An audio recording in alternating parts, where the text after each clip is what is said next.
Hello! Alors, bienvenue à tous. Je vais faire un petit tour, voir qui est là, qui est présent actuellement sur le live. Alors, laisse-moi un petit commentaire pour me dire que tu es là. Je crois que pour l'instant, il y a 13 personnes.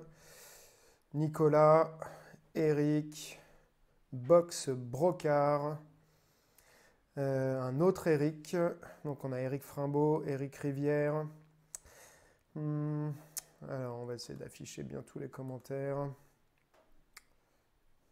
Ah, il y en a un qui dit salut Greg, salut Eric, Jones énorme, ouais, on va en parler. C'est quand le stage dans le nord de la France? Eh bien, écoute, pourquoi pas? Je suis pas allé souvent dans le nord de la France, donc il faut m'inviter et puis je viendrai, monsieur Box Brocard. Alors, par quoi on commence? Est-ce que vous voulez qu'on commence par répondre à des questions que j'ai reçues sur Messenger et tout ça, je vais reprendre sur mon téléphone, ou qu'on parle directement de l'UFC? Qu'est-ce qui vous branche le plus en premier? Est-ce qu'on a des fans de l'UFC ici ou pas? Salut Yannick. Alors, Eric Frimbaud, ce serait le top. Ce serait le top de commencer par quoi? Commencer par l'UFC? Salut Greg. Rémineur.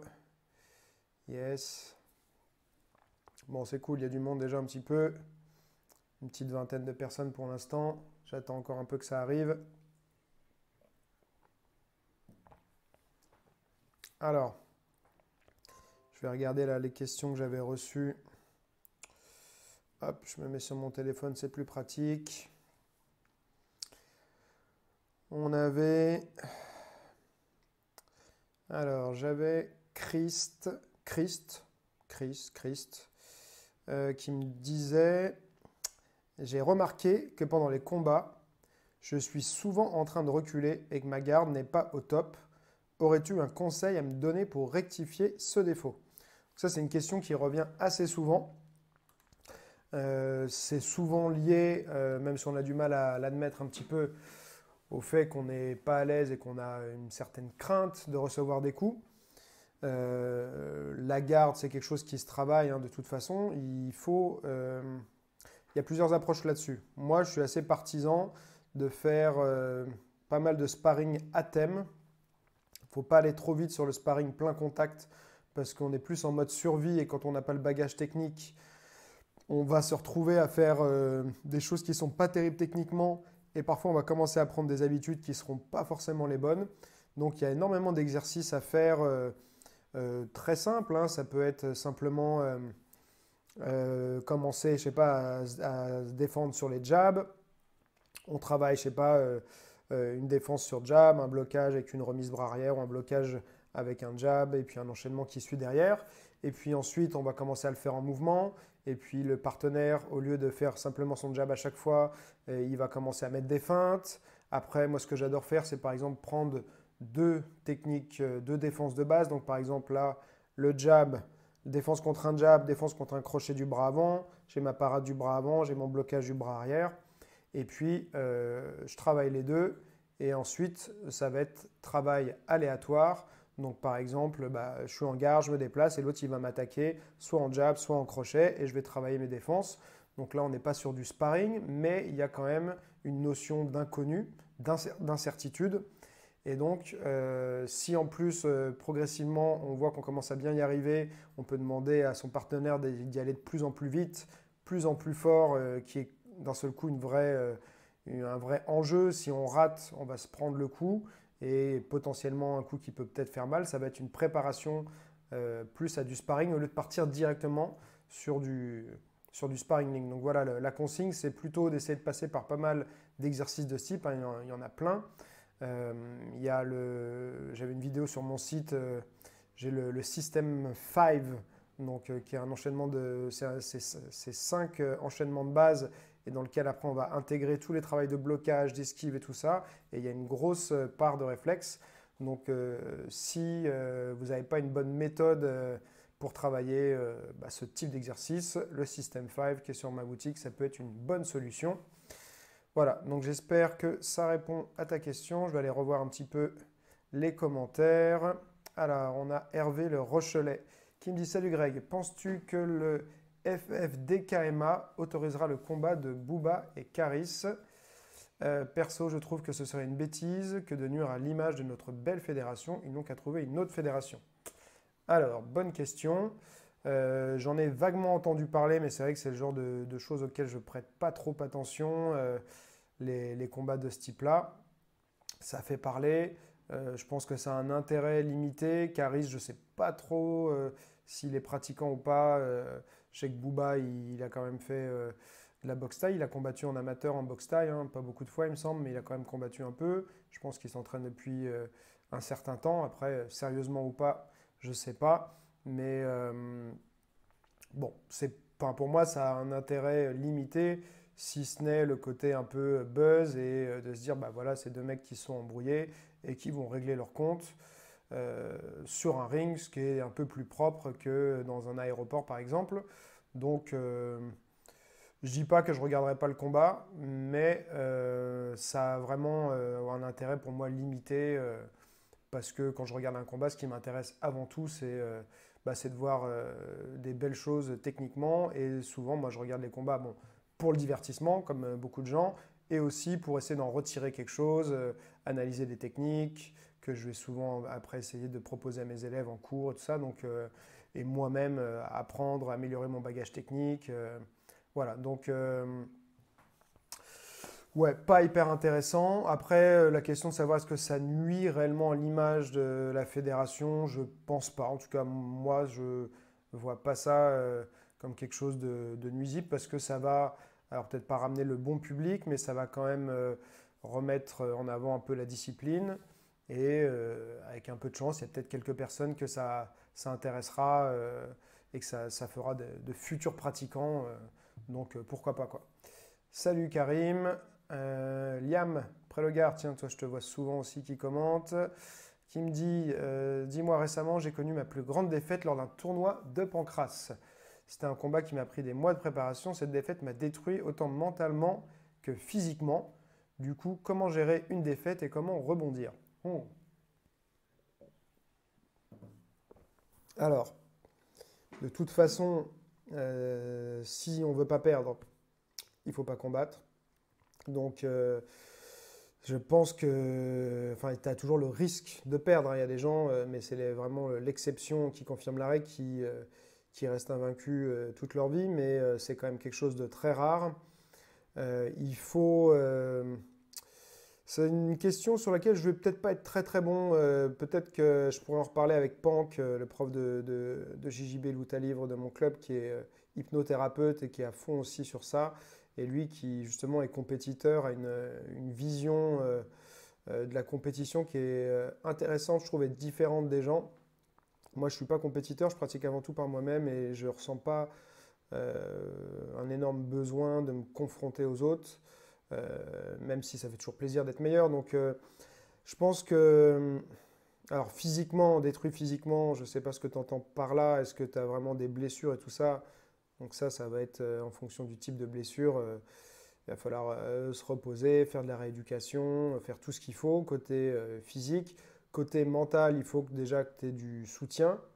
Il faut accepter la défaite déjà, la première chose. C'est essayer de ne pas trop gamberger dessus, plutôt je pense d'essayer de prendre un peu de distance avec, de l'analyser, essayer même de l'analyser peut-être comme si c'était pas toi qui combattais.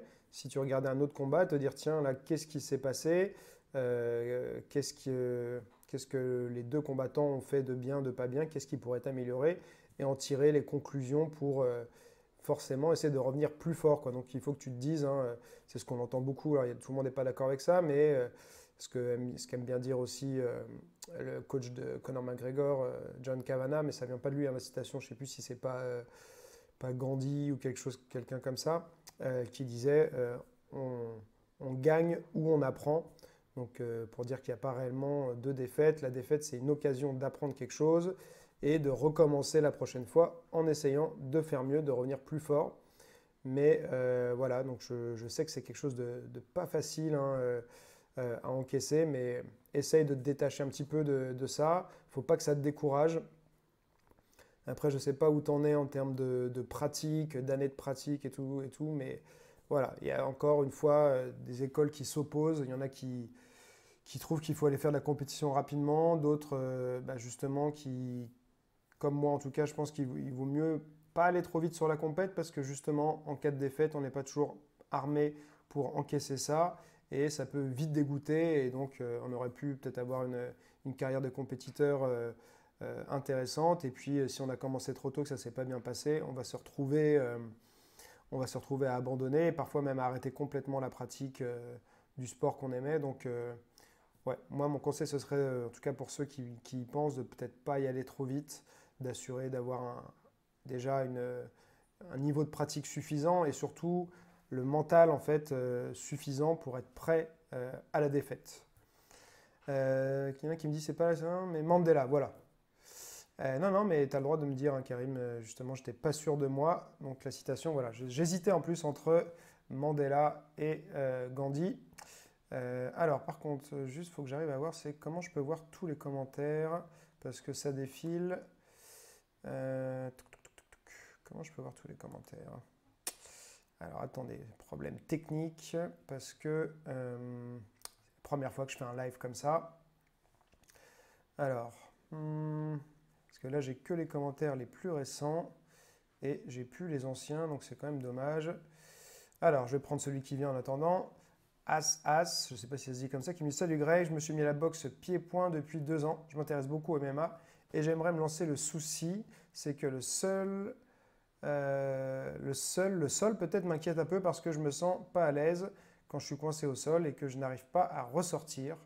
Je suis claustro. As-tu des conseils pour que je puisse m'y mettre sans appréhender la crise d'angoisse? Ok. Ben, ça va être un peu comme tout à l'heure sur celui qui me disait qu'il avait un problème avec sa garde et qu'il reculait beaucoup. Je pense qu'il faut passer par pas mal d'entraînements techniques où il n'y a pas d'enjeu et il n'y a pas de... Donc on n'a pas de danger, on n'est pas... Du coup, tu vas peut-être pas avoir ce sentiment d'angoisse. Après, je ne sais pas si même en entraînement technique, en train de répéter une technique, si tu es en dessous, est-ce que ça te fait ce côté un peu oppressant aussi?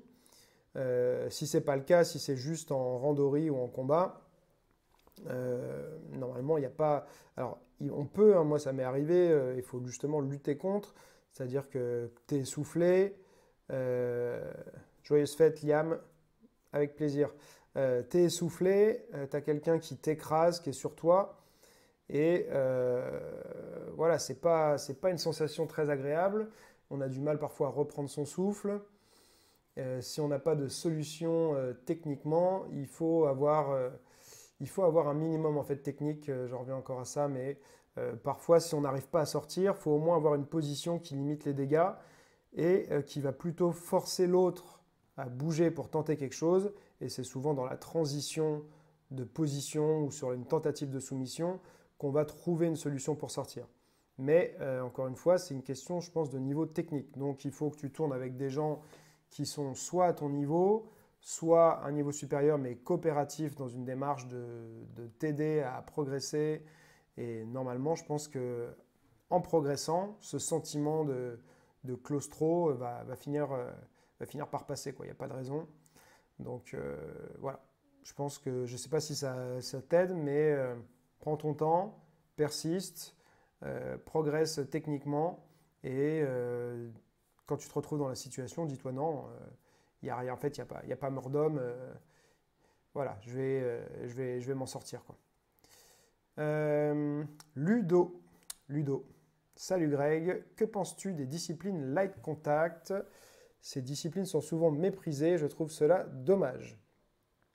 Alors, light contact, oui, ben, je pense que justement, je parlais de ne pas commencer la compétition trop tôt. Et le light contact, je trouve ça très bien parce que justement, ça peut retirer un peu l'appréhension du combat et puis bah, les risques aussi physiques. Donc c'est un moyen de commencer la compétition de manière, je trouve, plutôt intelligente. En Muay Thai, par exemple, il y a plusieurs classes. En kickboxing, il y a du light. Voilà, donc les gens ont tendance souvent à vouloir aller tout de suite dans le dur, mais je pense que c'est une erreur. Parce que le light, en plus, ce que je trouve intéressant, c'est ce que j'essaie de demander souvent à mes élèves, hein, c'est d'apprendre à travailler léger. Ça permet de travailler avec plein de personnes différentes, des gabarits plus lourds, plus légers, plus rapides, plus puissants, tout ça. Mais si tout le monde se met à un niveau coopératif qui va être un niveau à peu près équivalent, on va pouvoir s'enrichir beaucoup plus parce qu'on va tourner avec des profils différents. Et puis sur du light, on prend plus de risques parce qu'on sait qu'on risque justement pas trop grand-chose sur son intégrité physique. On n'est pas en mode survie et on va être plus dans le jeu parfois même. Et c'est souvent dans le jeu qu'on va s'éclater techniquement, tenter des nouvelles choses et donc progresser. Donc ouais, non, moi je méprise pas du tout le light contact. Au contraire, c'est quelque chose que je mets en avant. Donc voilà, je trouve ça très bien. Alexandre Galkin. Bonjour Grégotte, merci pour tes vidéos qui sont au top. Je boxe un peu l'anglaise et le pied-point. J'aimerais me mettre en Wing Chun, mais j'ai pas de club à côté de chez moi. Comment faire? Merci à toi et continue à faire tes vidéos. Alors Alexandre, sans vouloir vendre mes vidéos, si je fais des vidéos payantes, c'est justement précisément pour les gens comme toi qui ont envie de faire une discipline et qui n'ont pas de club dans leur coin ou qui n'ont pas le temps.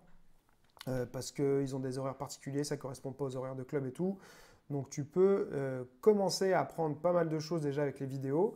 Le Wing Chun, c'est comme aussi un style qui se pratique à deux. Donc l'idéal, c'est que tu trouves quelqu'un de motivé dans ton entourage, un pote, quelqu'un de ta famille, je ne sais pas, qui va accepter de suivre le programme de mes formations avec toi pour que vous puissiez travailler à deux. Mais il y a quand même des choses que tu peux faire tout seul aussi en Wing Chun. Le travail des déplacements, tu peux faire répéter tes techniques dans le vide, bien sûr faire les Tao aussi, c'est un petit peu pour ça aussi, je pense que ça a été créé à l'origine. Les Tao, c'est un excellent outil de travail pour s'entraîner tout seul, et on sait que si on a la liberté, la capacité de s'entraîner seul, on va pouvoir s'entraîner en général plus, parce qu'on n'est pas dépendant de quelqu'un d'autre ou d'un cours qui a un horaire fixe, sur lequel parfois on ne va pas pouvoir toujours s'y plier. Donc voilà, les Tao, il y en a qui n'aiment pas ça, mais c'est un bon moyen de travailler sa précision technique, son ressenti, tout ça. Donc voilà, les vidéos, ça peut t'aider et évidemment, il ne faut pas juste regarder, mais il faut pratiquer. Et donc voilà, si tu peux te trouver un partenaire, ce sera le top du top. Et puis voilà. Je pense que ça répond, j'espère que ça répond à ta question. Avec les vidéos, si tu n'as pas d'argent, avec les vidéos YouTube, tu as déjà pas mal de vidéos que j'ai fait en Wing Chun. Je vais essayer d'en refaire, mais j'en fais un petit peu moins ces derniers temps. Donc voilà. Alors, ce qui est chiant, c'est que j'aimerais bien pouvoir voir toutes les... Je vois des questions intéressantes qui passent et après, je les ai plus sur mon écran. Attends, je vais prendre 2 secondes pour essayer de voir. Est-ce qu'on a déjà 41 commentaires? Et moi, j'en vois à chaque fois que 5 ou 6 et les autres disparaissent. Comment je pourrais faire? Et pourtant, je ne suis pas une brêle sur Facebook, mais là, je me suis fait avoir sur ça. Alors, comment je pourrais faire? Un petit instant, et après, je continue à répondre à vos questions. En tout cas, c'est cool que vous répondiez présent. Là, on est plus de 40.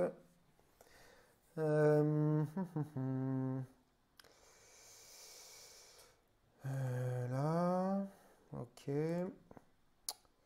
Commenter. Si je fais commenter, non. Bon. Et bien, s'il y a quelqu'un qui sait comment afficher tous les commentaires quand on est en live, qui me le dise. Mais non, Karim, je saute pas tes questions. J'ai commencé à répondre à tes questions déjà, je crois.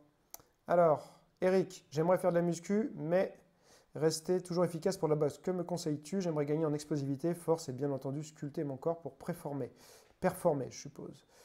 Alors, de la muscu, mais rester toujours efficace pour la boxe.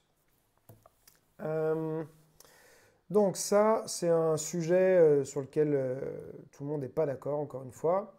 Moi, j'ai travaillé ces derniers temps, j'avais souvent cette image justement qu'à faire trop de musculation classique, entre guillemets, il n'y allait pas avoir un bon transfert vers la pratique des sports de combat et des arts martiaux, que ça allait même pouvoir être plutôt néfaste.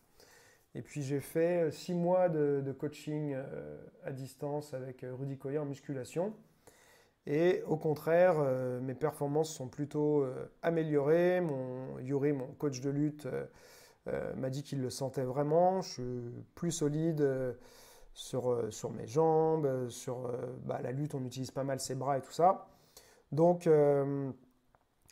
je pense que si on travaille quand même intelligemment en musculation et qu'en parallèle, bien sûr, on continue à s'entraîner sérieusement dans sa pratique martiale, eh bien, il n'y a pas besoin de chercher des choses trop compliquées.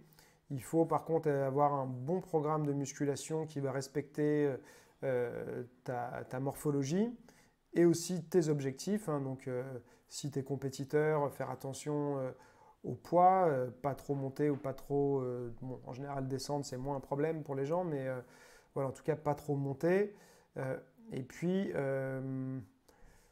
il y a plusieurs approches, hein. Moi, ce que j'ai fait beaucoup là, avec Rudy, on n'est pas sur de la. Contrairement à ce qu'on pourrait croire. Salut Mathieu, on n'est pas en fait sur du travail de force dans ce qui m'a fait faire pur, c'est-à-dire des séries très courtes, des séries de 3 à 5 même parfois. On est plutôt sur des séries de 8 à 15 reps. Il y a même certains exercices où on est sur des séries de 50 reps, par exemple pour les épaules. Donc c'est pas mal ça, par exemple pour l'endurance musculaire au niveau des épaules. Et pour moi, ça fonctionne plutôt bien son programme. Donc ceux qui sont intéressés, moi je vous recommande déjà d'aller sur son site Superphysique où il y a plein de programmes gratuits. Ceux qui veulent aller plus loin, vous pouvez investir aussi dans ses formations ou même du coaching en direct avec lui. Je pense que vous ne serez pas déçus. Mais voilà, déjà en allant voir ses programmes, il y a pas mal de choses à faire. Et puis je verrai, je vais essayer peut-être de lui reproposer de se refaire un petit podcast sur les différences pour lui qu'on pourrait mettre en place en termes de musculation pour les pratiquants d'arts martiaux et de sport de combat. Salut Stan, est-ce que je fais des entraînements le dimanche? Tu veux dire est-ce que moi je m'entraîne ou est-ce que je donne des cours? Alors, le dimanche, je donne souvent des cours collectifs, sauf quand là je suis en vacances à Bordeaux. Et ça m'arrive de m'entraîner. Je m'étais entraîné d'ailleurs le dimanche avant de partir, là, donc la semaine dernière. J'avais fait du cardio. Mais en général, je me repose. C'est-à-dire que le samedi, c'est repos complet pour moi. Le dimanche, j'ai des cours particuliers, donc je suis forcément un minimum actif quand même physiquement. Donc c'est pas 100% du repos, mais c'est pas non plus de la grosse fatigue.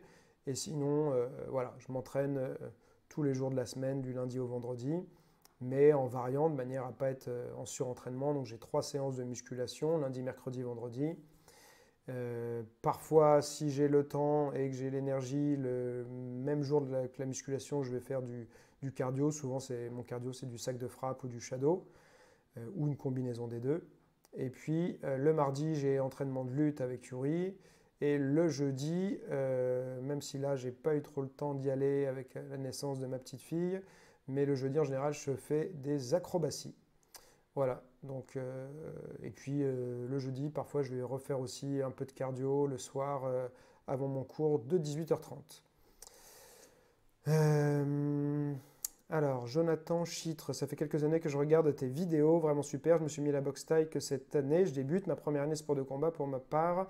Les conseils que je peux prendre dans tes vidéos m'aident beaucoup pour les sparring, garde, déplacement, etc. Continue comme ça et bonne fête de fin d'année. Eh bien écoute, super, j'ai rien à répondre, c'est juste un compliment qui me fait extrêmement plaisir. Merci Jonathan. Écoute, beaucoup de courage pour la suite de ta pratique. Et voilà, j'espère que tu seras un pratiquant de longue date comme moi et pas mal de gens qui me suivent. Et effectivement, là, Steven Lofat, je ne sais pas, qui repose une question. N'hésitez pas, hein, comme j'ai malheureusement les questions qui disparaissent. Si j'ai pas eu le temps de voir votre question, c'est pas que j'ai pas voulu y répondre, c'est que je l'ai pas vu. Donc vous pouvez reposer vos questions. Allez, je me dépêche avant qu'elles disparaissent. Salut Greg, selon toi, en quoi la compétition permet de progresser d'un point de vue technique? Alors, question intéressante. Je ne sais pas si réellement la compétition va te permettre de progresser techniquement. Alors peut-être la préparation à la compétition.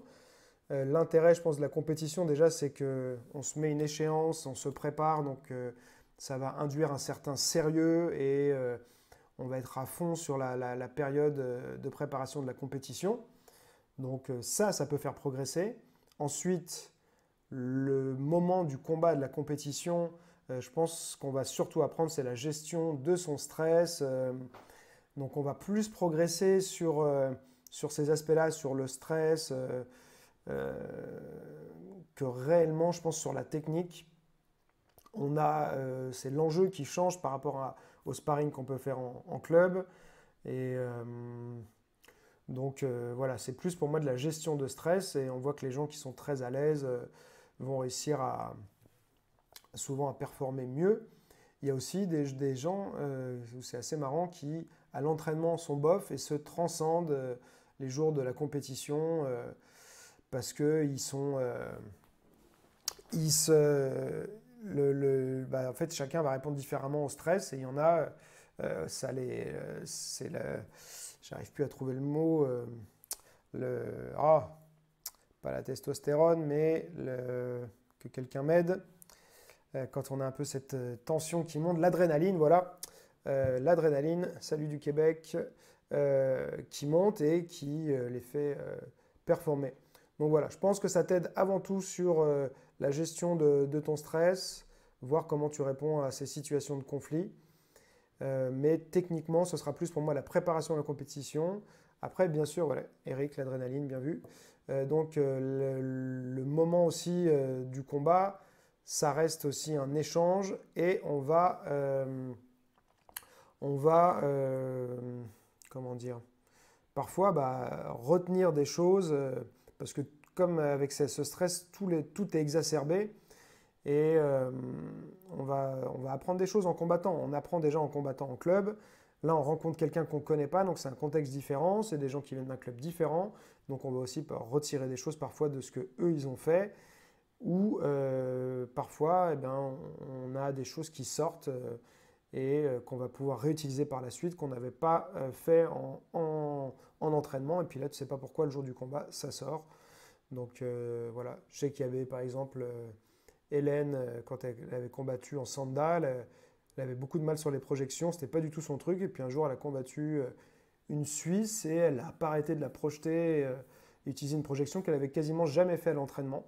Elle ne sait pas pourquoi ça lui est sorti. Et donc voilà, au final, je pense que c'est une projection qui lui sort un peu naturellement et sur laquelle elle pourrait compter. Alors, as-tu un style préféré? Utilises-tu un panel de disciplines différentes pour performer dans un seul style de rom-rom? Est-ce que j'ai un style préféré? Alors, préféré, ouais, j'ai des styles que je préfère à d'autres, mais je me ferme pas. En tout cas, je vais jamais voir une technique et dire tiens non ça c'est ce style-là que j'aime pas et du coup je regarde pas quoi. Non, je garde tout le temps, comme je dis tout le temps, l'esprit ouvert et donc je pioche de plein de choses différentes.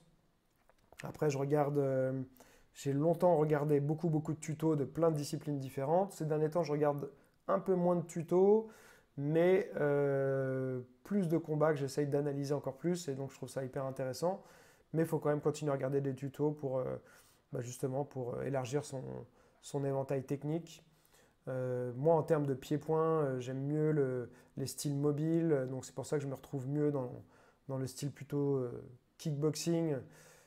Moi, j'avais créé mon propre style que j'appelais le kick-ass boxing, surtout parce que je trouvais ça marrant et que le fait de ne pas dire que c'est du kickboxing, ça me permettait de faire des choses qui ne sont pas dans le style, qui sont interdites dans le règlement. Et donc, voilà, si on a envie de mettre des genoux, des coudes, des saisies, des choses comme ça qui ne sont pas autorisées en kickboxing. Mais par contre, la base du kickboxing que je trouve plus mobile, moi je me retrouve mieux là-dedans que dans le Muay Thai. Je dis pas que le Muay Thai c'est pas bien, hein, pas du tout. Salut Florian. Hey Florian, c'est bien toi qui étais un de mes élèves au tout début. Hein. Je me trompe pas, Florian Quentin. Donc j'ai perdu le fil. Ouais, voilà, la boxe thaï, je trouve ça super. Des combattants extrêmement forts. Il y a des choses hyper intéressantes. Mais moi, ça me correspond moins bien. Donc voilà. Donc je préfère plutôt le style kick. La savate, je trouve ça intéressant. Même si bon, le fait en savate classique, on va dire, de ne pas avoir le droit de taper avec les tibias, bloquer les low kicks, devoir armer, tout ça. ça ne me correspond pas bien, mais en tout cas l'aspect mobilité et même la manière dont est structurée la savate boxe française, ils ont tous les concepts de déplacement, de décalage, tout ça qui sont dans leur curriculum d'apprentissage. Ça, je trouve ça hyper bien, quoi. Alexandre Girès, salut Greg, penses-tu qu'on peut atteindre un niveau de boxe correct en s'entraînant une fois par semaine? Incompatibilité agenda en ce moment, merci à toi. Alors, ça dépend, au niveau de boxe correct, c'est pour ça que pour moi, tu vas forcément mettre plus longtemps si tu t'entraînes une fois par semaine, mais c'est toujours mieux que de ne pas s'entraîner du tout. Si tu ne t'entraînes pas, tu iras nulle part. Donc si actuellement tu peux faire qu'une fois par semaine, tu vas mettre plus de temps à progresser, mais tu vas quand même progresser, ce qui est le plus important. Et surtout, pour moi, il faut regarder son niveau par rapport à soi-même, d'où tu pars et où tu arrives et où tu es, et puis continuer. Donc fais une fois par semaine, et puis si un jour ton emploi du temps te permet d'en faire plus, tu feras plus. Après, tu as certainement des moments où tu peux aussi t'entraîner un peu chez toi, faire un peu de shadow, des choses comme ça. Voilà, c'est cool aussi, quoi. Terry Rougemont. Terry, pareil, ton nom me dit quelque chose. Est-ce que tu n'es pas passé par chez moi une fois? Salut Greg, je pratique à l'Académie Repère. Ce que penses-tu de l'efficacité en situation réelle? J'en sais rien. Situation réelle, on n'y est pas souvent. Les techniques sont bien. Je pense que avant tout, j'en parlais, je crois, avec Yovan Delhomme dans mon podcast, mais parfois, en fait, la self-défense, au-delà de la technique, c'est aussi la confiance en soi qu'on va développer, qui va permettre souvent, en fait, de se sentir plus sûr de soi, et donc en cas de confrontation, d'agression, on va se... Terry, ouais, tu me dis oui, il me semble que je me rappelle de toi, on va mieux se comporter, et souvent les gens qui agressent sont plutôt lâches, donc s'ils sentent qu'il y a de l'assurance en face, ils préfèrent toujours une proie plus facile, donc ils vont plus facilement lâcher l'affaire. Parfois même la manière dont tu vas te tenir, marcher, tout ça, ça peut impacter le fait qu'on vienne t'agresser ou pas. Donc voilà, la pratique de la self-défense en elle-même peut t'aider à prendre confiance en toi. Après, les techniques en elles-mêmes, ça reste malheureusement de la spéculation entre ce qu'on fait à l'entraînement et ce qui va se passer réellement dans la rue. Moi, je prône toujours la non-violence, je donne plein de conseils sur ça. Et puis, pour la petite anecdote, je ne sais pas si j'ai raison de raconter ça, mais l'autre fois, en rentrant de la maternité, donc juste après 3 jours après la naissance de ma fille, Hélène n'avait pas pu manger de viande rouge depuis un petit bout de temps. Et donc, elle avait envie de ça. Je lui dis, je vais aller t'acheter ça. Je sors de chez moi. Et puis, à l'angle de la rue, il y a un mec qui est en train de tabasser son chien comme un abruti. Et donc, moi, je passe juste à côté. Je peux pas passer et rien dire.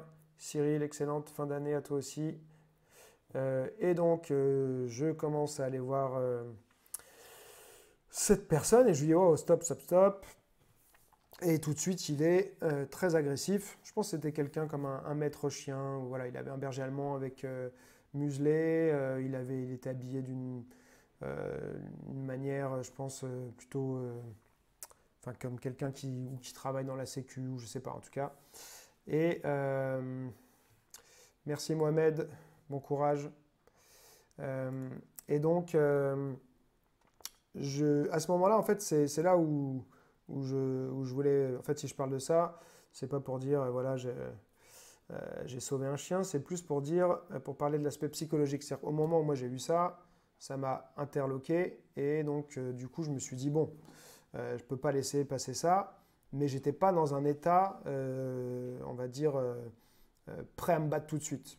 Donc le mec se retourne, hyper agressif, il m'insulte, il me dit de dégager et tout ça. Je lui dis non, je m'en vais pas, on ne traite pas les animaux comme ça.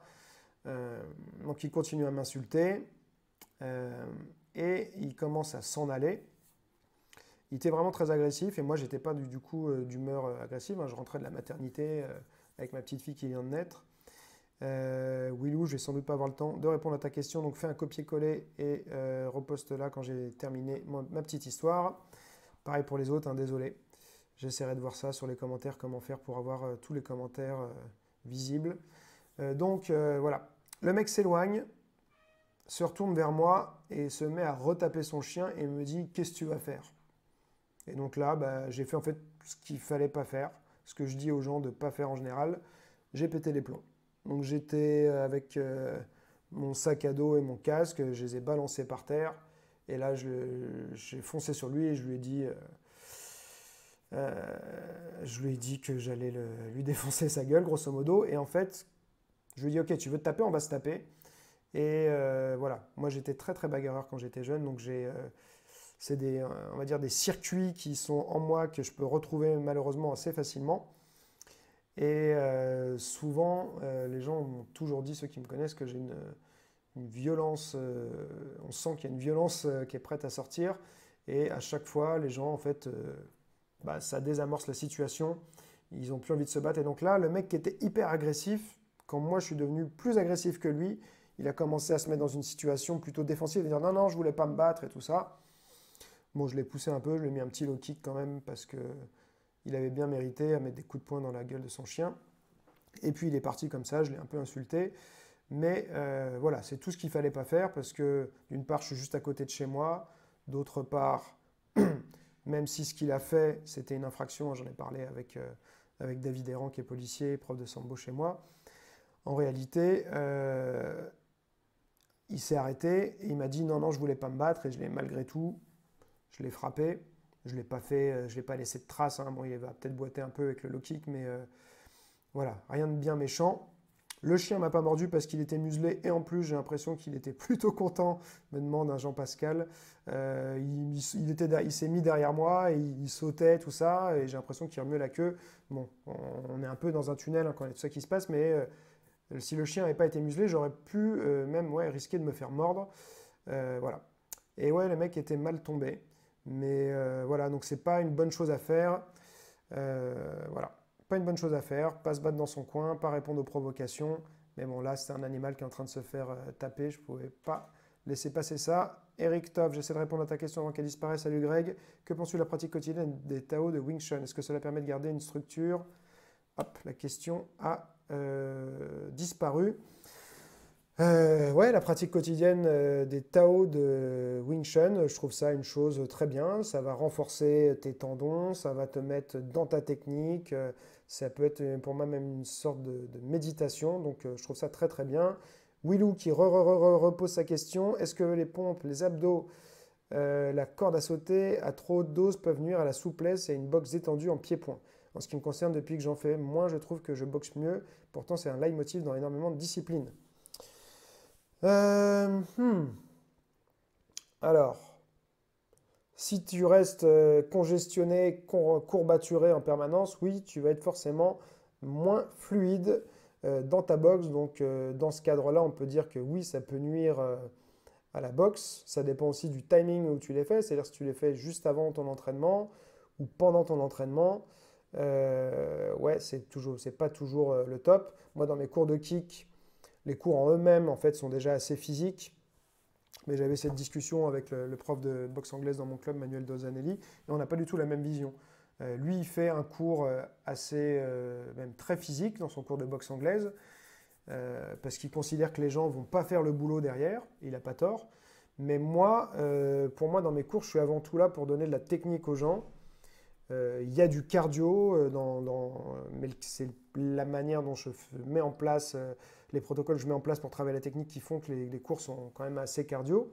On fait aussi du PAO des fois, tout ça. Bon, il y a du sparring, des sparring à thème. Donc, les gens travaillent avant tout leur cardio, mais dans le cours de kick, on ne fait pas du tout d'abdos, de pompes, de choses comme ça. Seule chose qu'on fait, c'est du renforcement pour les cervicales, ce que les gens oublient trop souvent, mais on est dans un sport où on prend des coups dans la tête. Il faut que les cervicales soient bien solides. Donc, moi, je trouve que c'est mieux de faire sa prépa physique en dehors de ses cours. Après, par exemple, dans mon cours de Wing Chun, qui lui est moins physique par défaut, là, je leur fais faire souvent 7 minutes comme un petit peu une sorte de WOD, d'exercice en boucle et tout ça, de prépa physique, parce que le cours est moins physique et qu'il y a aussi une demande, les gens, ils aiment ça. Mais on avait aussi plus de temps pour la technique, donc Voilà. Moi, je recommanderais, en tout cas pour les sports de combat, plutôt de faire sa prépa physique à part ou après le cours éventuellement, mais de rester frais pour le travail technique. Gérald Barquero, salut, j'ai monté un projet autour du MMA en tant qu'éducateur spé avec des enfants qui ont des troubles du comportement. Johnny Frachet me donne souvent des coups de main pour le monter à bien. Jette un œil, dis-moi ce que tu en penses. On a une petite page Facebook. Ok, Gérald, envoie-moi ça plutôt par message. Comme ça, je n'oublierai pas. Super projet, bravo. Félicitations pour la naissance. Merci Raphaël. Mohamed Abidi, salut Greg, comment gérer son stress en compétition? Bonne question. Moi, c'est pas ma partie. Donc, on pourrait refaire ça. Je pourrais refaire peut-être un live un jour avec Pank qui va avoir de meilleures réponses sur ça. Mais pas évident. Déjà, bien se préparer, d'avoir confiance en soi. Et après, c'est aussi le rôle des entraîneurs de savoir dire, je pense, les bonnes choses. Voilà. Mais je ne vais pas avoir de super conseils à te donner pour ça. Désolé. Tac, tac, tac. Qu'est-ce que je suis pour la légalisation du MMA en France? Oui, bien sûr. Ça fait plus de 20 ans que je regarde le MMA. Et je regrette qu'il n'y ait toujours pas de MMA, d'UFC notamment en France. Donc j'espère que ça arrivera un jour. Sébastien Franklin qui repose sa question. Je suppose que tu as vu le combat Cyborg-Nunes. Tu as été surprise que trop de prise de confiance peut aussi être néfaste pour le combat. J'ai l'impression qu'elle ne s'est pas assez méfiée de Nunes. Le côté mental et psychologique doit-il être entraîné pour éviter qu'on soit plus objectif avec nous-mêmes et les autres? Ok, alors on va parler un peu de l'UFC.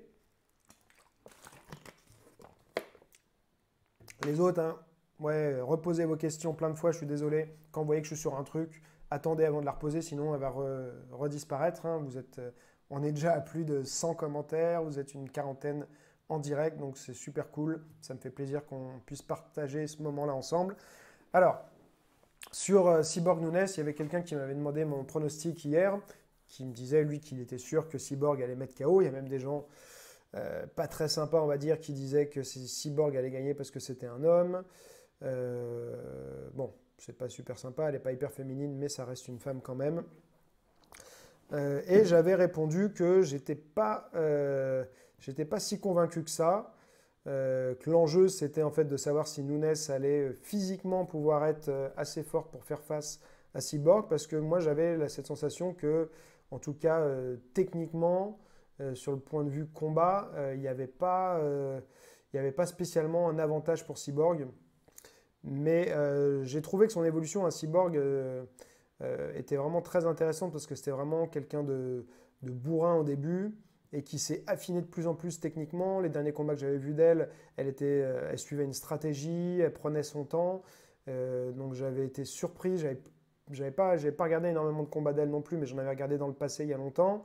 J'avais vu, voilà, même au Strike Force contre Gina Carano. J'étais fan de Gina Carano. J'étais fâché qu'elle se fasse battre comme ça. Mais bon, donc là, voilà, je trouvais qu'elle était devenue technique en plus d'être physique, donc elle était encore plus dangereuse. Mais Amanda Nunes, il ne faut pas oublier qu'elle a mis fin à la carrière de Ronda Rousey, elle a mis fin à la carrière de Miesha Tate, elle a l'air de frapper très dur, elle est très forte au sol. Donc sur le papier, elle avait un désavantage parce qu'elle monte de catégorie et en plus, elle va affronter une femme qui, même dans sa catégorie-là, est physiquement bien plus forte que toutes les autres femmes déjà dans cette catégorie. Donc elle vient d'une catégorie d'en dessous. On aurait pu se dire, bon, est-ce que physiquement elle va pouvoir tenir le coup? Mais voilà, là ce qui s'est passé selon moi, c'est que effectivement peut-être un peu trop un excès de confiance de la part de Cyborg, et surtout peut-être elle s'est fait toucher durement. Il faudrait que je revoie le combat, hein. Je l'ai vu qu'une fois, donc moi j'ai besoin de revoir les combats plusieurs fois, de les repasser au ralenti et tout. Mais peut-être qu'elle s'est fait toucher durement à un moment, et qu'après, la stratégie qui a été mise en place a complètement foutu le camp. Parce que là, justement, elle est revenue un peu sur la Cyborg d'avant, c'est-à-dire un peu la Wanderlei Silva à l'ancienne. J'envoie des gros coups, je vais à la bagarre au charbon, zéro stratégie. Et c'est une stratégie, ça passe ou ça casse. Quand on est la plus forte physiquement, la meilleure encaisseuse, ça passe très bien, ce qu'elle a toujours fait jusqu'à maintenant, sauf qu'elle n'a pas de chance Amanda Nunes cogne bien dur apparemment. Elle a, je pense, j'ai pas regardé les stats, mais je pense qu'en termes d'allonge, elle a des bras très longs. Donc je pense qu'elle avait même un avantage d'allonge. Elle a réussi à mieux gérer sa distance, à rester juste un petit peu à l'extérieur de la distance de Cyborg et de la toucher. Et donc, ouais, un KO magnifique. Un Cyborg, elle a bien encaissé parce qu'elle s'est fait sonner plusieurs fois. Bon, elle finit en faceplant, comme on dit, tête la première, bam! Donc ouais, super beau combat. Mais court et en tout cas Amanda Nunes, on peut dire que je pense que c'est la meilleure combattante MMA de tous les temps parce que c'est la première à avoir deux ceintures dans deux catégories différentes et à battre les plus grosses stars. Donc comme j'ai dit, Ronda Rousey qui était quand même la plus grosse star de, de MMA féminin pendant très longtemps. Ensuite Miesha Tate qui était aussi une pionnière et quand même quelqu'un de très très bon. Elle l'a complètement exterminée. Et maintenant Cyborg, qui était considérée comme la plus dangereuse, elle la met KO au premier round. Je vois pas pourquoi on pourrait pas dire que c'est la meilleure de tous les temps. Alors, repost de Steven. Certains sont meilleurs en compétition qu'en sparring normal. Je pense que c'est dû au fait que la peur de blesser l'autre pendant l'entraînement n'est plus présente lors d'une compétition. Qu'en penses-tu? Peut-être. Peut-être, ça peut être une chose. Après, si on a peur de blesser les autres, bon, c'est ses partenaires, c'est des potes, c'est toujours différent, mais souvent, c'est quelque chose qu'on retrouve, hein. Les gens ont du mal à taper sur les autres, et ça peut se retrouver aussi parfois en compétition. Donc c'est une possibilité, mais je ne suis pas sûr à 100%. Alexandre Galkin, comment progresser en souplesse quand on n'est pas bien souple? Félicitations pour la naissance de ta petite fille. Merci Alexandre.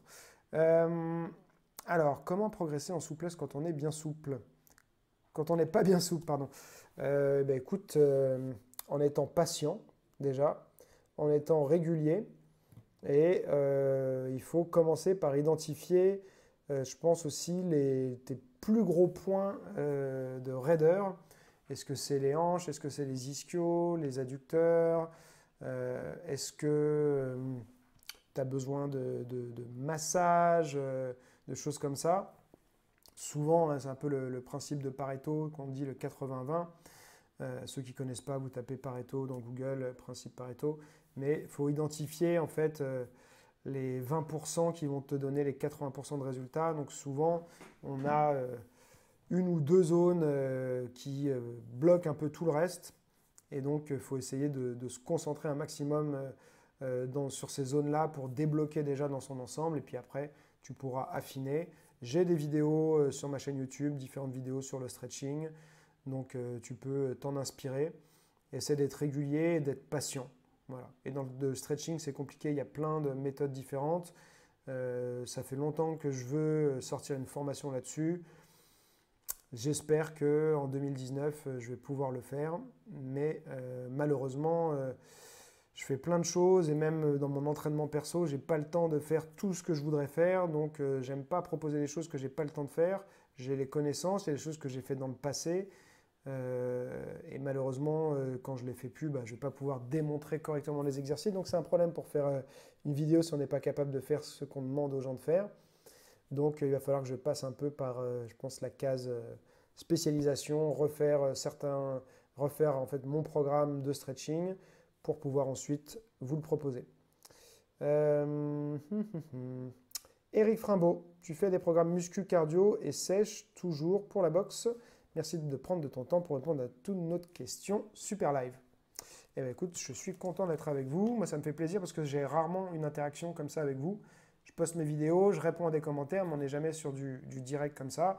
Même si je ne vous vois pas physiquement en face de moi, on est quand même en train de se parler en direct, donc c'est super agréable, je trouve, comme format.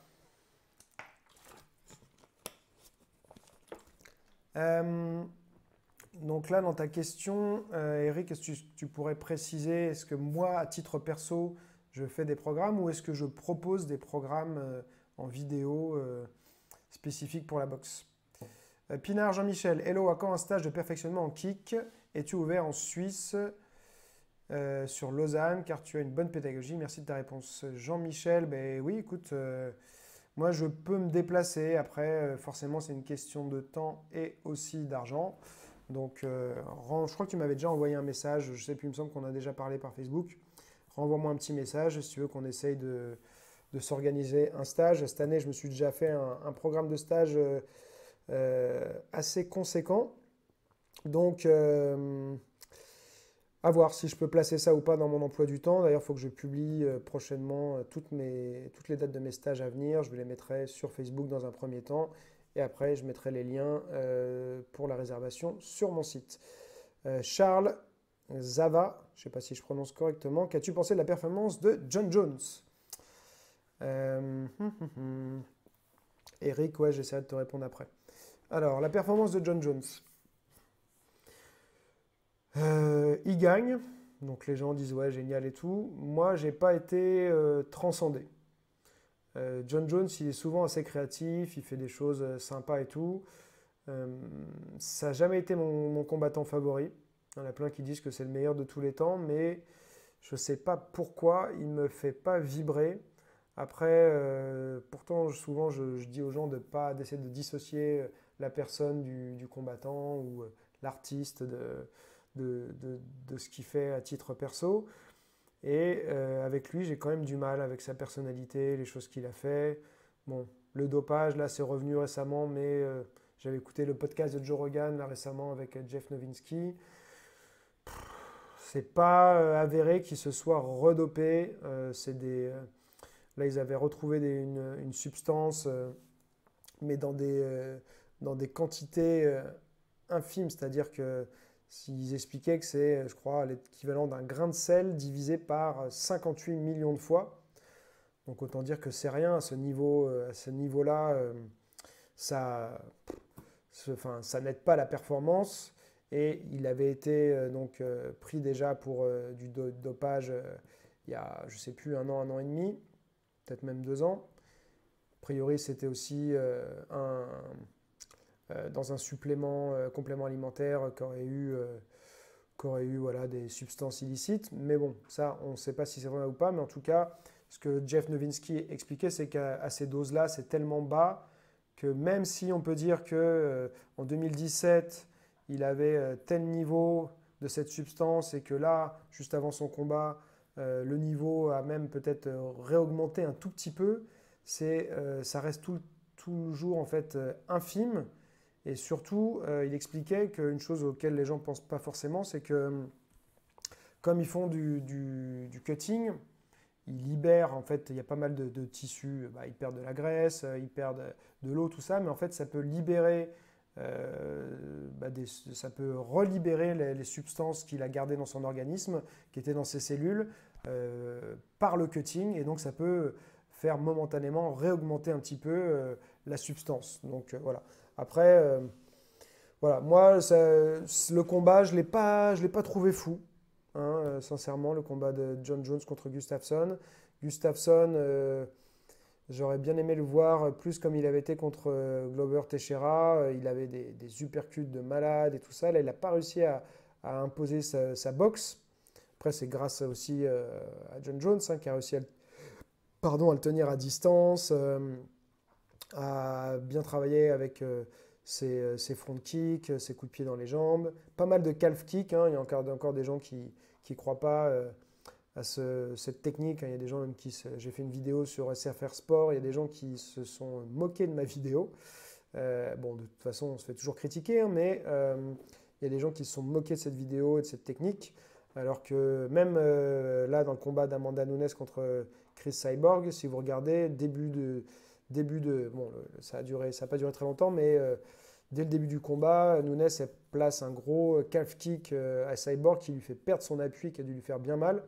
C'est pas ça qui a joué, hein, je pense, sur la suite, mais quand on voit la réaction de la jambe et tout, on sait que ça a fait mal. Et pareil Gustafsson s'est pris plusieurs calf kicks, des calf kicks intérieurs où c'est un peu plus risqué parce que là, on est vite tibia contre tibia, mais on voyait qu'il boitait un petit peu, il a changé de garde et tout ça. Donc je pense que ça a fait bien mal, quoi. Donc ouais, non, John Jones, j'aurais pas grand-chose à dire dessus. En tout cas, l'action où il termine, il a fait un très beau double leg, beau contrôle au sol. Est-ce que l'arbitre a arrêté trop vite ou pas? Je pense pas, parce que Gustafsson, il n'avait pas l'air de faire grand-chose pour se défendre et pour sortir de la position. Donc parfois, ça sert à rien de continuer à prendre des dégâts. Voilà. Mais ça m'a pas fait vibrer. Le combat, par contre, de Chad Mendes contre Volkanovski. Volkanovski que je connaissais pas. Si je me trompe pas, hein, je crois que c'est Volkanovski. Super beau combat. Chad Mendes, moi, c'est un mec que j'adorais, hein, jusqu'à ce qu'il... Bon, il a jamais réussi à battre Aldo et tout, mais c'est un mec que je trouve très très bon. Et là, il avait... en plus, je suis plus sensible à ça vu que j'ai fait un stage là-dessus et que j'ai sorti ma formation feinté comme un pro, mais il avait un beau travail de feinte, feinte de jab qui fonctionnait plutôt bien pendant son combat. Du travail au corps en boxe, ce qu'on a du mal à voir en MMA parce que la distance en MMA, hein, est assez différente de la distance en boxe anglaise. En boxe anglaise, on va plus rapidement se retrouver plus près et on va pouvoir aller chercher le corps. On sait qu'aller chercher le corps de loin, c'est toujours plus dur. Et là, Chad Mendes, il a réussi à placer des uppercuts au corps avec son bras avant, avec des beaux décalages et tout ça. Donc j'ai trouvé ça très beau. Le mec en face, Volkanovski, était super bon.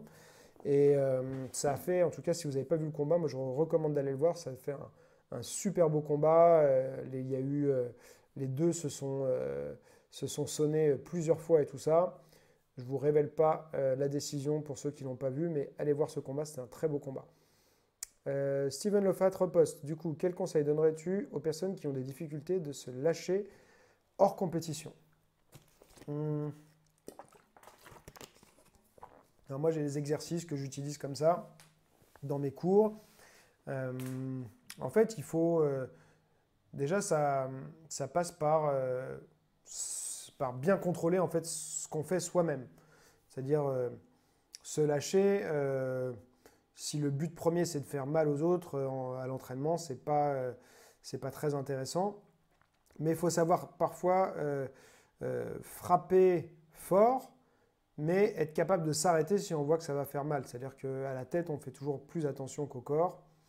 Donc on va pouvoir y aller vite et fort, mais il faut avoir déjà la lucidité de voir ce qui se passe quand le coup va passer, que la personne n'est pas du tout prête pour le recevoir.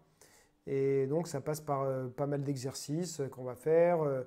On peut faire, moi ce que je fais faire, un exercice que j'appelle le mur, qui est un exo où il y a un des partenaires qui est dos au mur, avec sa garde compacte comme ça, bien en boule, recroquevillé. On n'a pas le droit d'écarter ses bras du corps. Et on va essayer, pendant 1 minute, le partenaire va frapper non-stop, en points uniquement. Et on va donc apprendre à gérer, pour celui qui reçoit, il va apprendre à garder son sang-froid. Et l'autre, en fait, va prendre confiance aussi dans ses enchaînements et va voir que quand le partenaire arrive à bloquer, va commencer à se lâcher un petit peu plus, quoi. Donc voilà, mais il y a plein de... en fait, il faut pratiquer, quoi. Mais pour moi, ça va être beaucoup de sparring à thème, prendre confiance.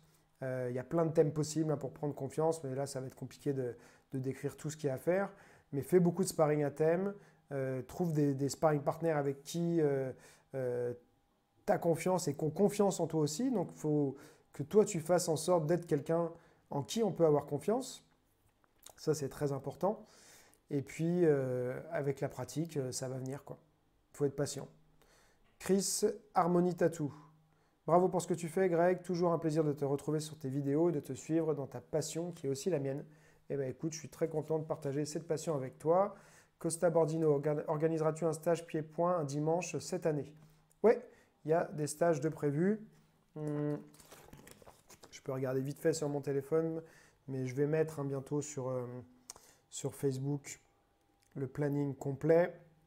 Je profite un peu de ces vacances pour faire toutes les choses que j'ai du mal à faire. Donc je fais un peu trop en retard. Le prochain stage, en tout cas que j'ai, c'est le 27 janvier, mais c'est de la self-défense. Prochain stage de pied-point, ce sera le 19 mai dans mon club, Fushenkun à Vanves. Et après, on aura le Fight Camp en juillet, où il y aura du pied-point, quoi. Donc voilà, 19 mai en tout cas pour le prochain. Sébastien Franklin, est-ce que le fait de faire du MMA t'a éloigné un peu du Wing Chun ou du Jeet Kune Do? Y a-t-il des techniques de Wing Chun que tu peux utiliser pour surprendre l'adversaire ou ce n'est pas faisable en MMA? Pour finir, que penses-tu du système? Alors, non, ça ne m'a pas éloigné du Wing Chun. Le Wing Chun, je l'enseigne, c'est même le style que j'enseigne le plus chaque semaine, puisque je donne 5 cours par semaine de Wing Chun pour 2 de kickboxing. Après, j'ai le cours particulier où je donne plus de cours de boxe, boxe anglaise et kickboxing en cours particulier. Mais non, ça ne m'a pas éloigné du tout. Le Wing Chun, c'est un style que j'aime toujours. Après, je l'aime avant tout parce que je trouve que c'est un style intelligent, agréable à pratiquer, qui est excellent pour la coordination, la vitesse de réaction, le coup d'œil. Mais pour le combat sportif, c'est pas le meilleur style, quoi. Pour la self-défense, ça peut aider, mais la self-défense, encore une fois, c'est surtout une question de contexte, plus que de technique, d'assurance, de réaction, de psychologie. Et puis comme j'avais fait une vidéo sur ça une fois, mais je fais vraiment maintenant une grosse distinction entre embrouille et agression. L'agression, on ne la voit pas venir la plupart du temps. C'est rarement du 1 contre 1. C'est des attaques par surprise et donc c'est très dur de s'en sortir. Et surtout, c'est très dur de proposer des choses pour s'en sortir. L'embrouille, c'est une autre situation. Voilà. Mais tout ce que le Wing Chun va t'aider à développer comme qualité physique, ça va t'aider quand même à augmenter tes chances de t'en sortir en cas d'agression. Donc le Wing Chun, c'est très très bien pour ça. Mais ouais, non, je me suis pas éloigné. Sur la question d'intégrer des techniques de Wing Chun dans du MMA, c'était dans le Fight Camp 2017, je crois. Donc pas celui de la 2e édition, il me semble, où j'avais fait un cours boxe et Wing Chun, comment intégrer le Wing Chun dans du MMA et mixer avec des techniques de boxe. Donc il y avait les techniques de Wing Chun, mais avec une attitude de boxeur, mélangée avec les esquives de la boxe et tout ça, et ça faisait un truc hyper intéressant. Donc voilà, si c'est un sujet qui t'intéresse, regarde sur mon site, dans ma boutique, le FK Fight Camp 2e édition. Normalement, c'est marqué le programme de chaque camp, donc vérifie si c'est bien celui-là. Salut Sandy, Aurélie, Teninck. Salut, tu vas coach Booba ou Caris? Ni l'un ni l'autre. J'en ai parlé au début du live, donc tu pourras revoir le replay, mais c'est pas un combat qui m'intéresse énormément. Fabrice Lassana, bonjour Greg, je suis entraîneur débutant de Savate Boxe Française. J'aimerais savoir ce que tu penses des enchaînements longs. C'est ce que j'enseigne à mes adhérents. Est-ce que je suis dans l'erreur avec cette méthode? Merci beaucoup. Alors, je ne pense pas que tu sois dans l'erreur. C'est intéressant. Voilà, on dit souvent, qui peut plus, peut moins. Donc si tu es capable de faire des enchaînements longs, tu seras aussi capable certainement de faire des enchaînements plus courts. L'intérêt de faire des enchaînements longs, c'est que ça développe la dextérité, la fluidité, la capacité d'enchaîner. Maintenant, je pense qu'il faut aussi que tu leur fasses faire quand même des enchaînements courts, ultra basiques, un peu, on va dire, en secours. Moi, j'aime bien que mes élèves aient, pour ça que j'utilise le System 5, j'en parlais un peu plus tôt dans le live, mais qu'ils aient quelques enchaînements basiques sur lesquels s'appuyer quand ils sont perdus en combat et qui soient donc faciles à placer. Comme ça, quand ça se passe mal pour toi, si tu tentes des enchaînements longs, c'est toujours plus risqué, c'est plus dur à placer. Donc, voilà, il faut les deux. L'enchaînement long, pour moi, va comme j'ai dit, améliorer ta fluidité, ta dextérité, ton niveau technique. Et il faut aussi des enchaînements courts pour le combat. Et de temps en temps, si tu arrives à placer des enchaînements longs en combat, c'est magnifique. Mais la plupart du temps, c'est plutôt des enchaînements de 2-3 coups. Carmillion, que penses-tu de l'apparition de compétitions de bare knuckle dans certains États aux US? Alors j'ai regardé un petit peu ça, il y a même des anciens combattants de l'UFC qui participent à ça. Je suis pas fan. Je suis pas fan. Si on regarde ça pour voir qu'est-ce qui fonctionne à main nue, pourquoi pas. Mais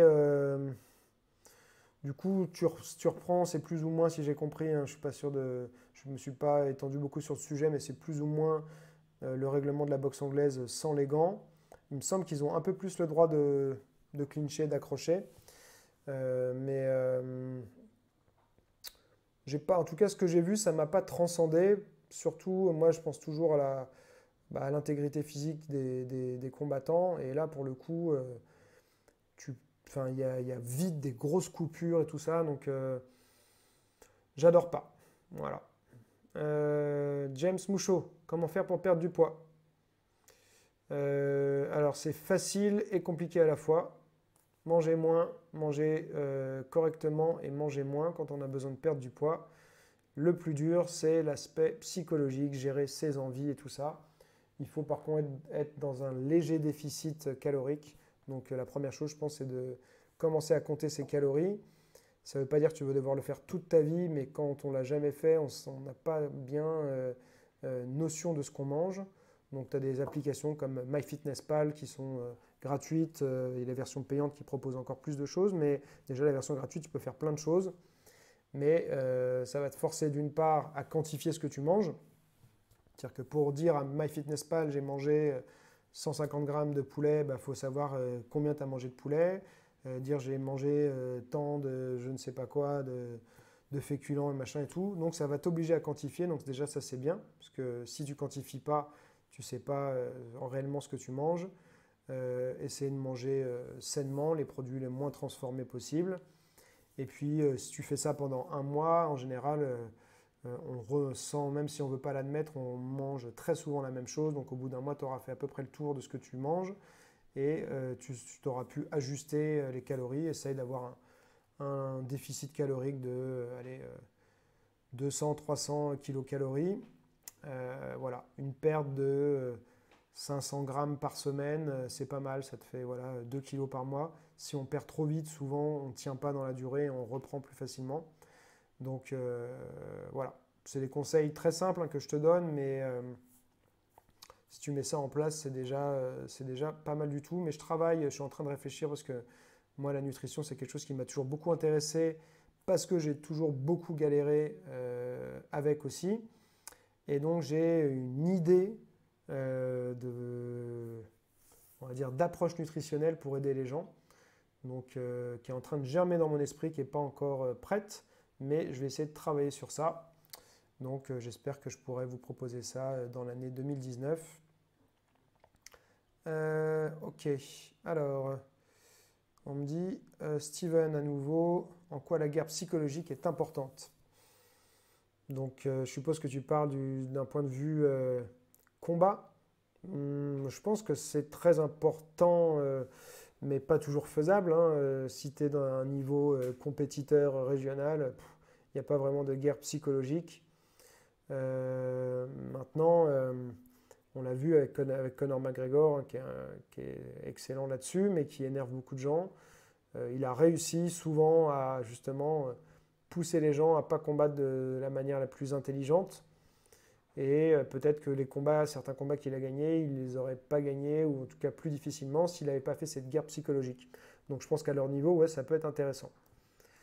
Salut Florian, salut Greg.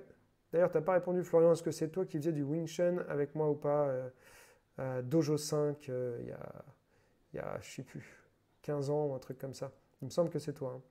Que penses-tu des techniques de mouvement genre Ido Portal ou même la danse? Penses-tu que ça puisse apporter quelque chose en combat? Félicitations pour la petite. Alors, Ido Portal, j'en ai déjà parlé plusieurs fois, hein, j'adore son travail, c'est un mec que je trouve hyper intéressant. La danse, ouais, ça va dépendre de ce dont tu as besoin en fait, si par exemple, et ça va dépendre du type de danse aussi. Ouais, c'est bien ça Florian, au tout début, ouais. Je me rappelle de toi. Tu travaillais même, je crois, à Mariage Frère à l'époque. Donc, ouais, la danse, ça peut être intéressant pour le relâchement, la fluidité. Ça dépend si tu fais du lock, du popping en hip-hop, ça va pas être pareil non plus. Mais je pense que ça fait même du bien au corps de sortir de ces schémas moteurs et d'apprendre des nouveaux schémas moteurs. Ça va améliorer ta motricité, et donc tu vas pouvoir être meilleur après même dans ta pratique des sports de combat. Donc je trouve ça très bien et la méthode d'Ido Portal, je la trouve très très intéressante. Le seul on va dire, problème que j'ai avec Ido Portal, si on peut dire que c'est un problème, j'ai pas vraiment de problème avec lui, c'est il est anti-spécialisation.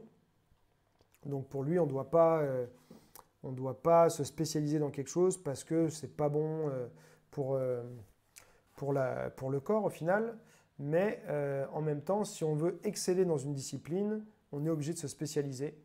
Donc malheureusement, je pense que pour devenir bon dans quelque chose, on va devoir se spécialiser et donc on ne pourra pas respecter à 100%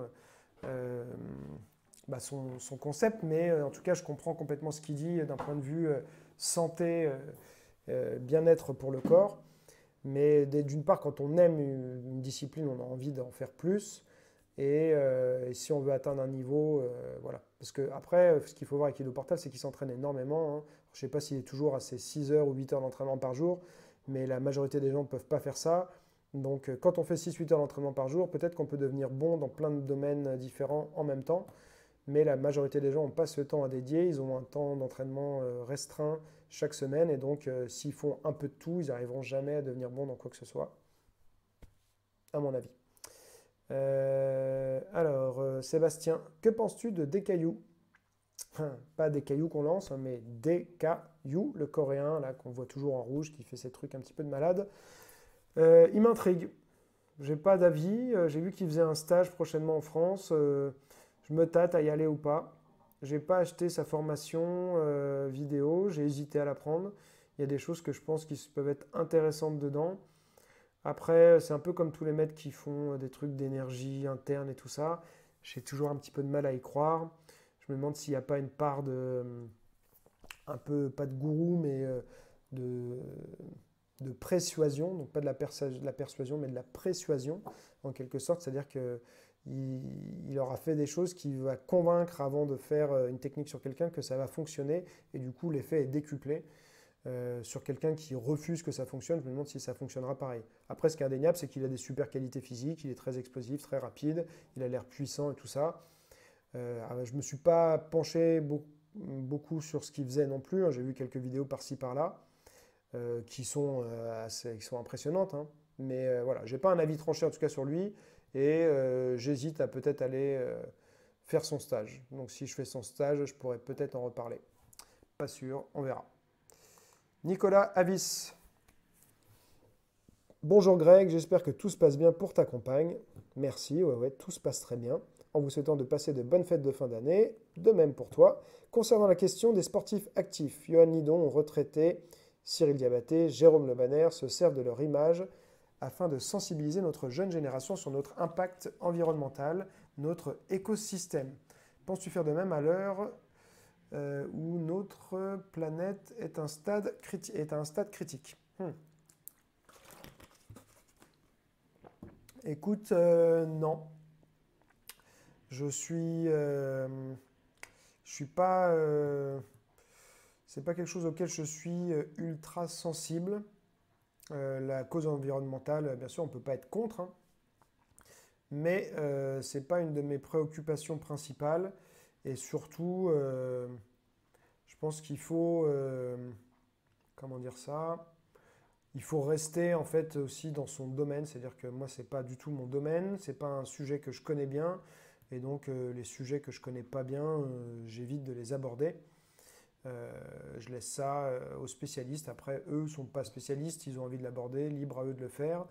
Mais moi, ce sera pas quelque chose, ce sera pas une thématique en tout cas que je vais aborder parce que j'ai pas de légitimité dedans et je m'y intéresse pas suffisamment pour avoir à dire des choses intéressantes, je pense, sur le sujet.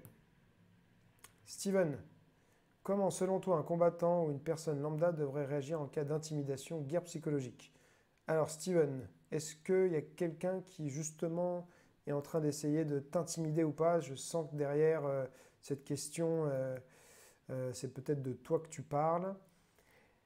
C'est très difficile de répondre à ce genre de questions parce que ça dépend énormément du contexte, des raisons et tout ça. Mais j'aurais tendance à dire qu'il faut simplement ignorer et voilà, ne pas répondre dans la mesure du possible. Si ça va trop loin, il faut répondre soit intelligemment en cherchant de l'aide autour de soi, ça peut être aussi en cherchant de l'aide au niveau légal, police et tout ça. Mais voilà, c'est un peu compliqué comme question parce que je ne connais pas plus sur ton contexte, donc je ne vais pas pouvoir bien répondre. Eric, ton astuce pour gérer la distance avec ton adversaire, c'est quelque chose d'extrêmement difficile à gérer. Comment s'entraîner en plus de la salle? Mon astuce pour gérer la distance, la vidéo, je pense que tu parlais là que j'avais fait peut-être sur YouTube, ouais, c'était peut-être celle sur gérer un adversaire agressif, je sais plus. Comment donc gérer la distance avec ton adversaire?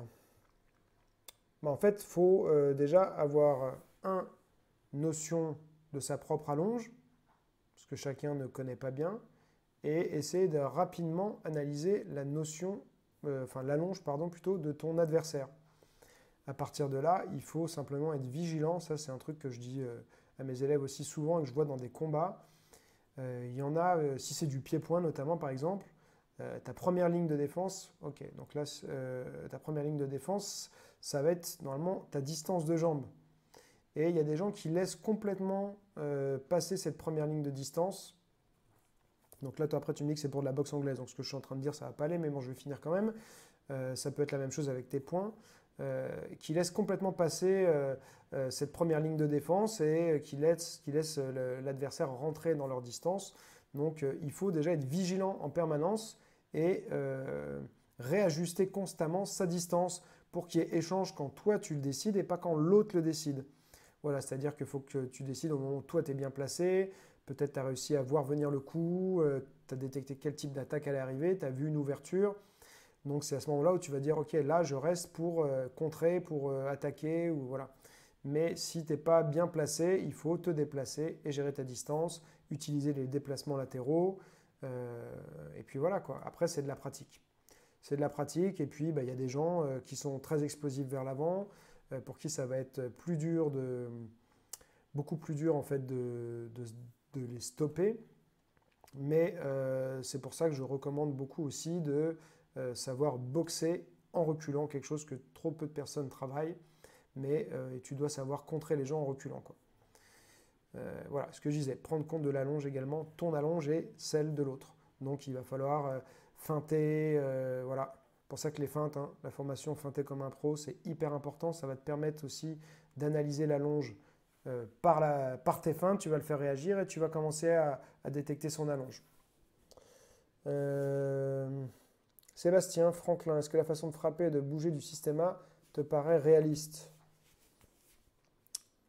Alors, système A, je ne suis pas un gros fan du système A, j'en ai eu dans mon club. C'est un système, ouais, système A, que je trouve intéressant plus sur la partie gymnastique, physique. Ils ont des super automassages, travail de respiration hyper intéressant. Les concepts d'encaissement, moi, de ce que j'en ai vu, hein, mais je peux me tromper, je trouve que ça demande quand même d'être dans un état où tu es préparé et c'est beaucoup plus dur à placer dans un combat libre, même dans une situation de self-défense où ton corps va plutôt avoir tendance à se tendre qu'à se relâcher. Alors ça peut aider bien sûr à la pratique du système à se relâcher. La manière de frapper, je ne sais pas parce que ça dépend du contexte pour lequel tu me poses la question. Si c'est pour des sports de combat, j'aurais tendance à dire que non parce que je trouve que ça manque de déplacement, c'est-à-dire sur quelqu'un qui va être mobile et tout, ils vont avoir du mal à rentrer dans la distance, j'ai l'impression. Mais je ne connais pas très très bien, donc voilà, j'aime pas critiquer les autres. Simplement, il y a des styles qui m'attirent plus que d'autres. Et le système A, voilà, ce que je trouve très bien chez eux, je préfère parler de ce que je trouve très bien, c'est voilà, l'aspect physique, hein, donc les massages, la préparation physique, ils ont des trucs intéressants. Pour la self-défense, toi tu me demandes, c'est pas ce que je privilégierais ou recommanderais de prime abord à quelqu'un pour la self. Moi, souvent ce que je dis pour la self, même si c'est interdit, c'est achetez-vous une matraque télescopique, apprenez l'angle numéro 1, l'angle numéro 2, éventuellement des percussions comme ça, et ce sera votre meilleur outil pour la self-défense. Florian, est-ce que je pratique la méditation? Non. C'est quelque chose qui m'intéresse, mais que j'ai vaguement essayé, mais j'ai du mal. J'ai du mal à méditer. Après, je pense que dans ce que je fais, ça peut être certaines formes de méditation. Tu vois, j'aime bien faire du shadow. Par exemple, là, comme je n'ai pas de sac, j'ai rien, tout ça, dans le salon de mes beaux-parents, j'ai fait 2 fois là, ces derniers jours 35 minutes de shadow. Ça peut être une forme de méditation. Parce que tu es dans un état, tu rentres quand tu fais du shadow comme ça non-stop et tout, tu es dans un certain état qui pourrait peut-être être, assimilé à un état méditatif. Mais j'exclus pas d'en faire un jour, mais à ce jour, j'ai pas réussi à m'y mettre, donc non. Tom Fab, bonjour, je suis un boxeur débutant, quelqu'un de lourd, 95 kilos, j'ai peur de faire de la touche, car j'ai peur de faire mal à mon partenaire d'entraînement. Comment puis-je travailler afin d'éviter un mauvais coup, je pense que tu veux dire, à mon partenaire, surtout lorsque je cherche la vitesse. Exemple, je ne touche jamais à la tête, de peur qu'avec la vitesse, même si le coup est retenu, j'ai peur d'impacter trop fort.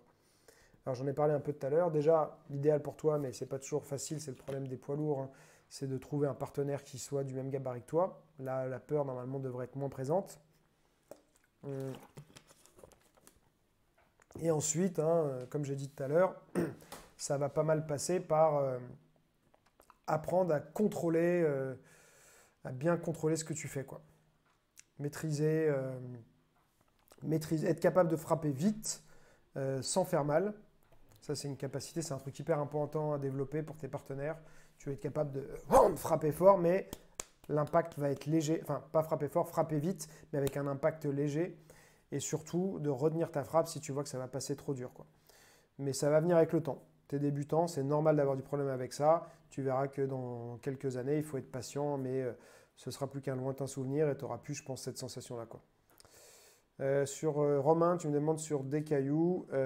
J'ai répondu il y a 5 minutes à cette question, donc tu pourras avoir ma réponse en replay du live.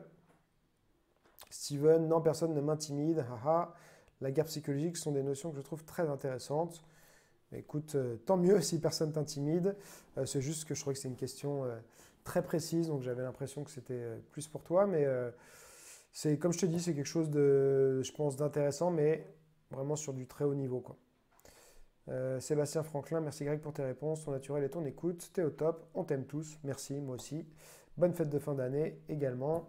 Gentikoff, bonjour Greg, je suis jeune coach en kickboxing et je voulais savoir si tu serais d'accord de venir dans notre club en tant qu'invité, de partager un cours avec nous afin de voir et d'améliorer nos séances et surtout de maximiser le temps pour apprendre le mieux. Et bonne fête de fin d'année à tes proches et à toi. Bonne fête également à vous. Alors moi, je fais pas beaucoup de stages à l'extérieur de mon club parce que ça me prend du temps et j'en manque cruellement. Ça va dépendre d'où est ton club. Et je ne vais pas rarement donner un cours comme ça dans un club. Je vais plutôt organiser un stage. Donc il faut qu'il y ait un minimum de participants et tout ça. Si c'est quelque chose qui t'intéresse, tu peux toujours m'envoyer un message et puis on en discutera en privé. Eric, vu mon jeune âge, 47 ans, penses-tu que j'ai encore de la marge de progression, avoir un bon niveau? J'ai pratiqué déjà il y a quelques années du full contact et toujours compétiteur dans l'âme. Alors, on a toujours, je pense, une marge de progression et il ne faut pas se mettre de limites. Peu importe l'âge, si l'envie est là, c'est le plus important. Donc fonce, ne te pose pas de questions, adapte juste ton entraînement, essaie de t'entraîner de manière intelligente. Et voilà, fonce quoi. Entraîne-toi si tu as envie. L'âge, on s'en fout complètement quoi. Voilà les gars, bah, écoutez, ça fait presque 1h30, hein, donc je pense que pour ce premier live, c'est déjà pas mal. Je vais m'arrêter là. Ça m'a fait super plaisir de parler avec vous. En tout cas, je fais un petit peu de promo pour terminer. On est le 30, donc jusqu'à demain, une promo sur mon site, la promo de Noël. Avec le code promo Noël18, vous avez moins 30% sur mes vidéos, mes formations.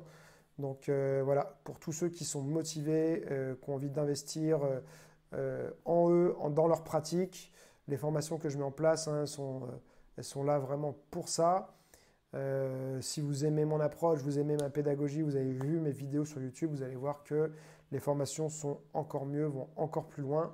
Donc vous ne serez pas déçus. Je vous souhaite à tous d'excellentes fêtes de fin d'année. Profitez bien. Et puis j'en ai parlé là récemment, mais maintenant je vais aussi mettre pas mal l'accent sur le groupe, la communauté Grégotte. Donc si tu vas sur la page Facebook Grégotte, tu as un bouton rejoindre le groupe. Tu cliques sur le bouton, tu réponds aux 3 questions, je crois, et ensuite je t'accepte dans le groupe et il y aura d'autres lives qui seront exclusifs uniquement pour ce groupe-là. Et puis je vais essayer de refaire d'autres lives Facebook. J'ai trouvé ça super sympa, il faut que j'arrive à résoudre ce problème par contre de commentaires. Et puis je vais peut-être essayer aussi des lives sur YouTube pour voir comment c'est, où est-ce qu'il y a le plus de monde, est-ce que vous êtes là plus sur Facebook ou plus sur YouTube. Instagram, j'aime bien, mais je suis moins dessus, donc je ne pense pas que je tenterai de live sur Instagram. Et voilà, donc excellente fête de fin d'année à tous. Profitez de mon code promo Noël18, c'est jusqu'à demain soir. Je ne fais pas souvent de promotion. Et puis, à très vite. Ciao!